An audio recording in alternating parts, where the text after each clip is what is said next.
Assalamualaikum warahmatullahi wabarakatuh. Saya Jailan, pendidikan guru penggerak angkatan 9. Koneksi antar materi kesimpulan dan refleksi modul 1.1. Kesimpulan dan refleksi pemikiran Ki Hajar Dewantara. Jailan, calon guru penggerak angkatan 9 SD Negeri 1 Yudhakarya Jitu. Baiklah, kita lanjutkan. Apa yang Anda percaya tentang murid dan pembelajaran di kelas sebelum Anda mempelajari modul 1? Apa yang berubah dari pemikiran atau perilaku Anda setelah mempelajari modul ini? Dan 3, apa yang dapat segera Anda terapkan lebih baik agar kelas Anda mencerminkan pemikiran Ki Hajar Dewantara. Jadi menjawab apa yang Anda percaya tentang murid dan pembelajaran di kelas sebelum mempelajari modul 1.1. Jadi sebelum saya mempelajari modul 1.1 guru penggerak angkatan 9, saya lebih berfokus pada guru. Jadi anak-anak pada fokus dengan saya. Jadi pusatnya di guru. Selanjutnya, pembelajaran yang memaksakan kehendak guru hanya untuk mencapai KKM sekolah. Yang ketiga, pembelajaran kurang memerdekakan anak. Yang ketiga, kurangnya mengikuti perkembangan zaman. Selanjutnya, apa yang berubah dari pemikiran atau perilaku saya setelah mempelajari modul ini? Yang pertama, merubah pemikiran. Guru bukan merupakan sumber belajar yang hakiki, bukan satu-satunya sumber belajar. Yang kedua, belajar berpusat pada anak. Student center, menghargai setiap karakteristik peserta didik dalam belajar. Selanjutnya, yang keempat, pembelajaran yang mengikuti perkembangan zaman. Apa yang berubah dari pemikiran atau perilaku saya setelah mempelajari modul ini? Yang pertama, mengemas pembelajaran secara menarik dan asik agar siswa semangat untuk belajar di sekolah maupun di rumah. Yang kedua, memberikan kemerdekaan belajar pada anak sesuai bakat dan minat. Yang ketiga, lebih mengedepankan budi pekerti pada anak untuk saling memanusiakan manusia. Jadi, setelah mempelajari modul ini, merubah perilaku saya. Yang pertama, pembelajaran secara menarik. Jadi, saya mengemas pembelajarannya dibuat dengan berbagai bentuk yang agar anak itu terlihat asik dan menarik untuk meningkatkan belajar anak di rumah maupun di sekolah. Selanjutnya, memberikan kemerdekaan kepada anak untuk belajar sesuai bakat dan minat.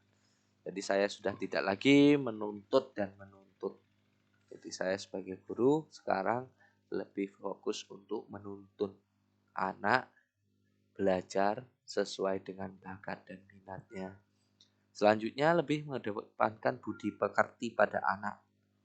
Jadi sebagai guru kita lebih mengedepankan budi pekerti, itu wajib. Karena sekarang budi pekerti itu sangatlah penting. Dari zaman dahulu kala hingga saat ini.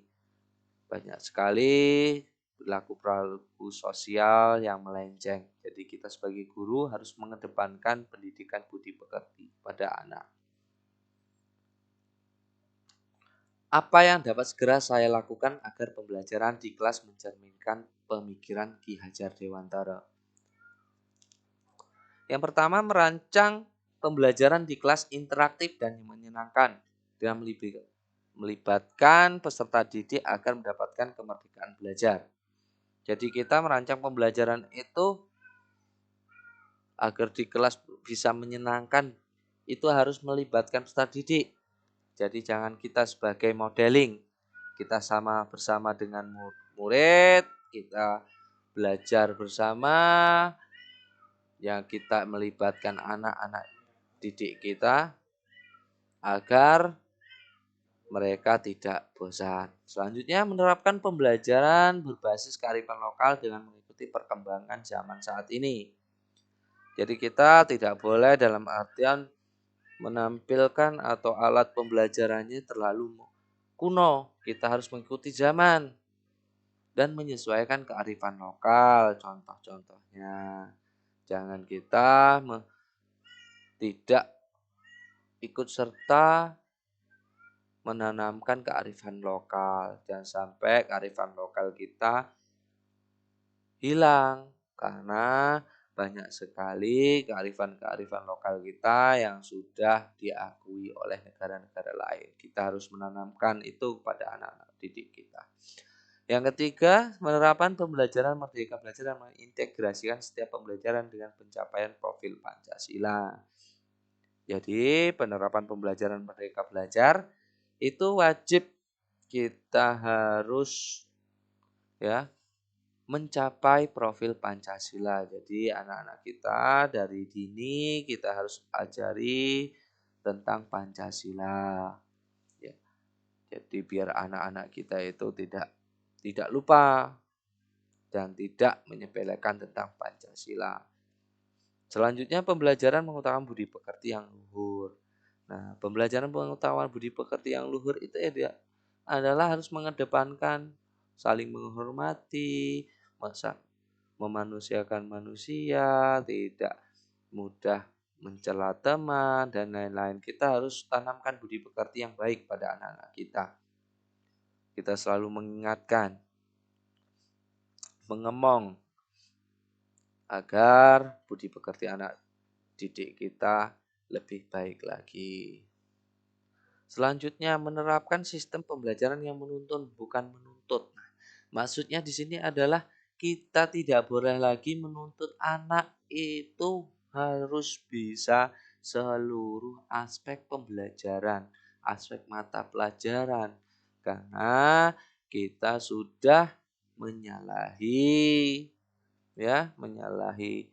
pendidikan, pemikiran yang dikemukakan oleh Ki Hajar Dewantara. Jadi kita menuntun anak, tidak boleh menuntutnya.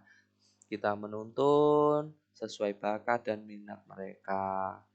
Selanjutnya pembelajaran sesuai dengan kodrat alam dan zaman.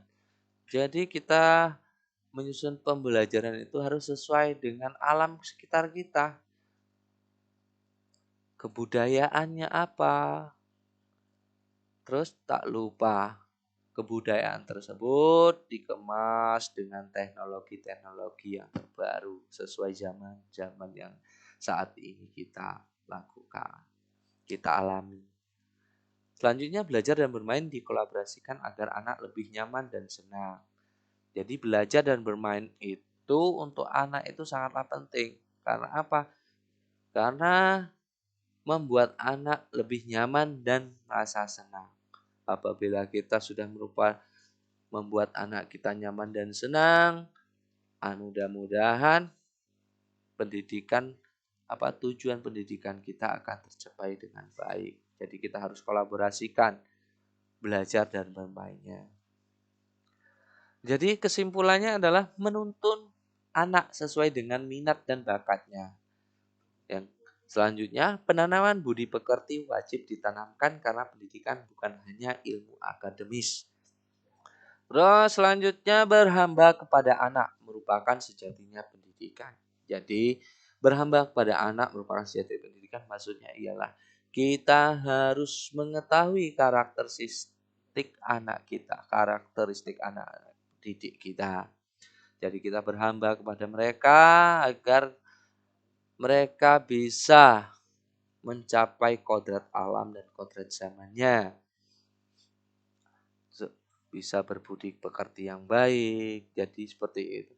Jadi anak-anak kita itu tidak boleh dipaksakan lagi. Kita wajib menuntun sesuai dengan minat dan bakatnya.